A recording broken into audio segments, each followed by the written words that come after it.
ఆ ఒక్కటి అడక్కు. Allari Naresh movie teaser వచ్చింది. ఏంటికన్నా పెళ్ళెప్పుడు? అయ్యగారు రమ్మనగానే పరిగెత్తుకుంటూ లోపలికి వచ్చేయాలి బాబు. కోసావులే కాకరకాయ. ప్రస్తుతం రావు కాలం, ఇప్పుడు రావడం కుదరదని చెప్పు బాబు. యు సీ మిస్టర్ సహదేవుడు, after 1 year I will be king. ఆ ఒక్కటి అడక్కు అన్నది చాలా పాపులర్ టైటిల్. ఇదే అల్లరి నరేష్ గారి తండ్రి ఈవీవి సత్యనారాయణ కామెడీ కింగ్ గా పేరు తెచ్చుకున్న రాజేంద్ర ప్రసాద్ కెరీర్ పీక్ లో ఉన్న టైంలో ఇచ్చిన సూపర్ హిట్ మూవీస్ లో ఆ ఒక్కటి అడక్కు కూడా ఒకటి. 11 నెలల 27 రోజులకు రాసిస్తాను. మిగతా 3 రోజులు సాప్ మీద కూకుంటావా? కాదు, నీ కుర్చీలోనే కూర్చుంటాను. ఎందుకంటే అప్పుడు ఈ కంపెనీ నేను కొంటాను కదా. కామెడీ మూవీస్ చాలానే ఉంటాయి, కానీ ఆ ఒక్కటి అడక్కి ఉన్న ప్రత్యేకత ఏంటంటే అందులో ఒక గొప్ప మెసేజ్ కూడా ఉంటుంది. ఎంతో సమర్థత కలిగి ఉండి కూడా ఈ జాతకాలు జ్యోతిష్యాలు అంటూ కాలం అదే కలిసి వస్తుందిలే అని నమ్ముతూ ఎంతో సామర్థ్యం ఉండి కూడా తను చేయగలిగిన పనులు చేయకుండా బద్ధకం పెంచుకుని బతికేసే కుర్రాళ్ళు చాలా మంది ఉంటారు. వాళ్ళందరికీ చెంపపెట్టు లాంటిది ఆ సినిమా. 4 షాపులకి లేటెస్ట్ మోడల్స్ అని చెప్పి శాంపిల్స్ పంపించు. మరి ఆ టైటిల్తో అందులోనూ మళ్ళీ ఈవీవి సత్యనారాయణ గారి అబ్బాయితో వస్తున్న సినిమా అంటే ఖచ్చితంగా కొంత ఎక్స్పెక్టేషన్స్ ఉంటాయి. అయితే ఈ సినిమాలో సందేశాలు అవి ఎక్స్పెక్ట్ చేయలేం, కానీ థీమ్ వైజ్గా డిఫరెన్స్ ఏంటంటే అప్పటి రాజేంద్ర ప్రసాద్ సినిమాలో కామెడీ అంతా ఆ శోభనం అనే పాయింట్ చుట్టూనే తిరుగుతుంది. ఇది ఇక్కడేమో పెళ్లి కాకపోవడం అనే పాయింట్ చుట్టూ తిరుగుతున్నట్టుగా కనిపిస్తుంది. పెళ్ళెప్పుడు?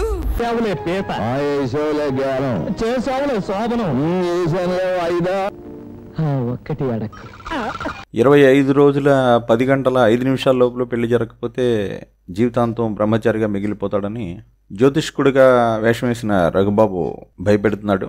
25 రోజుల 10 గంటల 5 నిమిషాల లోపల జరిగితేనే పెళ్లి, లేకపోతే ఆ జన్మ బ్రహ్మచారి. అందులో బాబు మోహన్ క్యారెక్టర్ ఇందులో రఘుబాబుకి ఇచ్చినట్టున్నారు. అఫ్ కోర్స్ పూర్తి ప్యారలల్ మూవీస్ అని చెప్పట్లేదులేండి, ఏదేమైనా కాస్త ప్యారలల్ కాన్సెప్టే తీసుకునే అవకాశం ఉంది కాబట్టి అలా అనుకోవాల్సి వస్తుంది.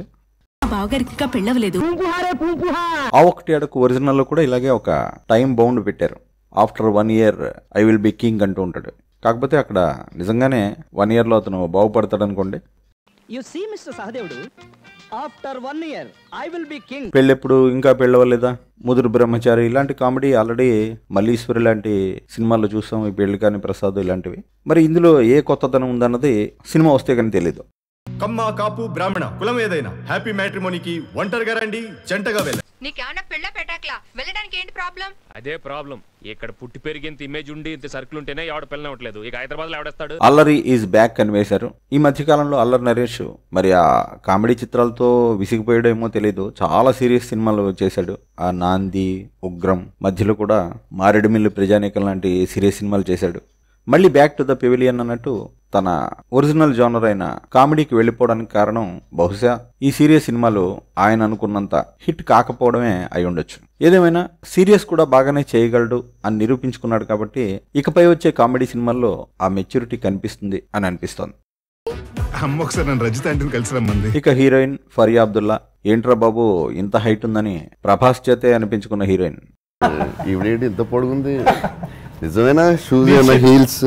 జాతిరత్నాలతో ఒక్కసారిగా గుర్తింపు తెచ్చుకుని మోస్ట్ ఎలిజిబుల్ బ్యాచులర్ లో కూడా ఒకసారి కనిపించింది. తర్వాత లక్కీగా బంగారాజు మరీ అంత హిట్ అవ్వలేదు, కానీ లేకపోతే బంగారా బంగారా అంటూ ఐటెం సాంగ్స్ చేసుకోవాల్సి వచ్చేదేమో. ఎనీవే రావణాసురలో క్యారెక్టర్ కూడా ఆమెకి పెద్దగా కలిసి రాలేదు. మరి ఇప్పుడు ఈ సినిమాతో ఏదైనా ఇంకో మంచి బ్రేక్ వస్తుందని ఎక్స్పెక్ట్ చేద్దాం. French wine. ఏమడిగాడు నిన్ను? What do you expect from your married life అని అడిగాడు సార్. పికప్ చేస్తే నా రెప్యుటేషన్ పడిపోతుంది. వచ్చేటప్పుడు బయట నుంచి డోర్ లాక్ చేయాలి. బాస్ గారు, మహేష్ బాబు గారు, బన్నీ గారు, విజయ్ దేవరకొండ,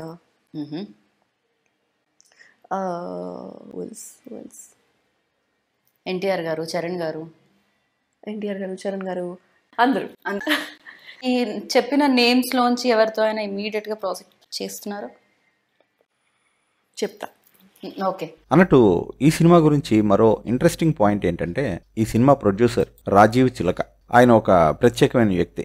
ఇండియాలోనే పిల్లల యానిమేటెడ్ స్టోరీస్, టాప్ స్టోరీస్ ఆయన నుంచే వచ్చాయి. ఆయన గ్రీన్ గోల్డ్ యానిమేషన్స్ అనే సంస్థకి CEO. ఛోటా భీమ్, కృష్ణ ఇలాంటివి మోస్ట్ పాపులర్ యానిమేటెడ్ సిరీస్. వీటి గురించి ఏ చిన్న పిల్లల్ని అడిగినా చెప్తాడు.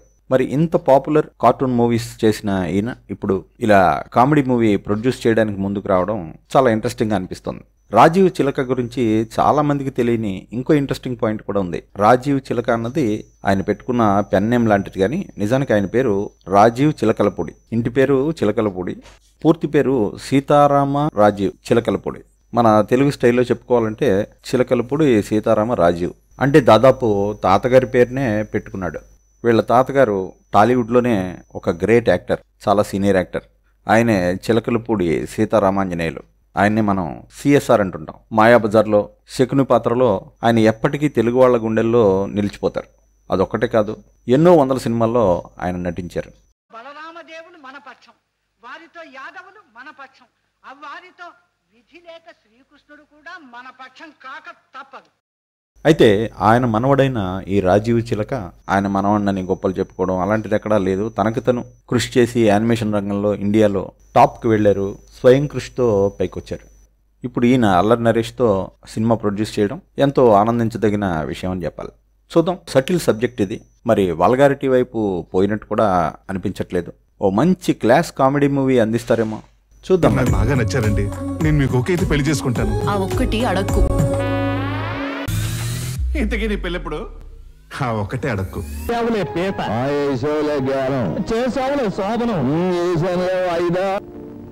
ఒక్కటి అడక్కు.